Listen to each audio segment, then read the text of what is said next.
बच्चों, कैसे हैं आप सभी? मैं आशा करती हूँ आप सभी लोग स्वस्थ और प्रसन्न होंगे। आज हम हमारा पाठ पर्यायवाची शब्द को पढ़ेंगे और समझेंगे। आइए शुरू करते हैं इस पाठ को। ये है पाठ 10 पर्यायवाची शब्द। पर्यायवाची शब्द किसे कहते हैं? वे शब्द जो लिखने और बोलने में यानी वर्तनी और लिखावट में भिन्नता रखते हुए भी एक समान अर्थ को प्रस्तुत करते हैं, वे शब्द समानार्थी या पर्यायवाची शब्द कहलाते हैं। जो बोलने में अलग है, लिखने में अलग है, लेकिन उनका अर्थ एक ही है। जैसे सूर्य, रवि, दिवाकर, आदित्य, सूरज, इन सभी का अर्थ क्या है? सूर्य, यानी ये क्या है? सब सूर्य के पर्यायवाची। आइए पढ़ते हैं। जिस प्रकार प्रत्येक सार्थक शब्द का एक अर्थ होता है, उसी प्रकार एक ही अर्थ देने वाले अनेक शब्द भी होते हैं। जैसे कमल, जलज, नीरज, पंकज, अंबुज, इन सभी का अर्थ क्या है? कमल ही है। जो लिखने और बोलने में एकदम अलग है, लेकिन अर्थ एक ही है।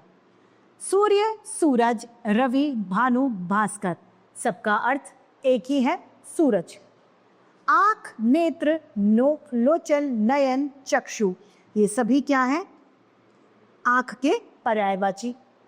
सांप, सर्प, अहि, भुजंग, नाग, ये सभी क्या है? सांप के पर्यायवाची। इन सभी में हमने देखा कि लिखने और बोलने में ये सभी अलग होने के बावजूद एक समान अर्थ को प्रस्तुत कर रहे हैं। अतः ये कह सकते हैं कि एक समान अर्थ को प्रस्तुत करने वाले शब्दों को समानार्थी या पर्यायवाची शब्द कहा जाता है।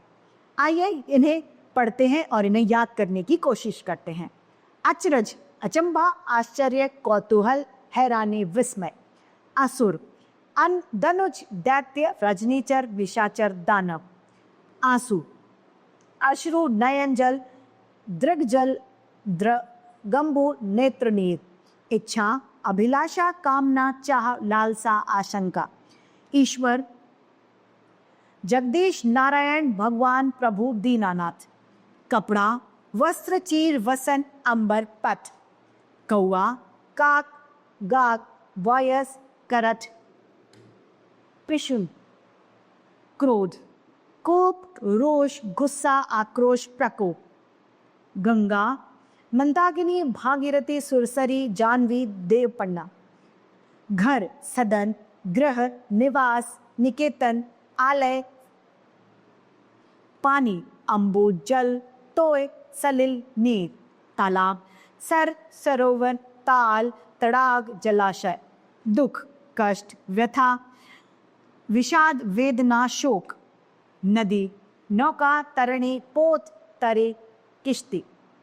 बेटी, सुता, आत्मजा, वस्ता, तनुजा, पुत्री। पेड़, वृक्ष, तरु, विपट, द्रुम, पादप। फूल, पुष्प, सुमन, कुसुम, प्रसन्न, पहुप, बादल। मेघ, घन, जलद, जलज, नीरज। दोस्त, सखा, मीत, सहचर, साथी, मित्र। रात, रजनी, निशा, रात्रि, यामिनी, विभावरी। शेर, सिंह, वनराज, केसरी, शार्दूल, नाहर। हाथी, गज, हस्ती, कुंजर, दंती, वितुंड। हिमालय, नरेश, नगराज, हिमगिरी, हिमद्र, पर्वतराज। तो इसी के साथ हमारा ये पाठ समाप्त होता है। मैं उम्मीद करती हूँ सभी को ये समझ में आया होगा। आज के लिए इतना ही, फिर मिलते हैं। धन्यवाद।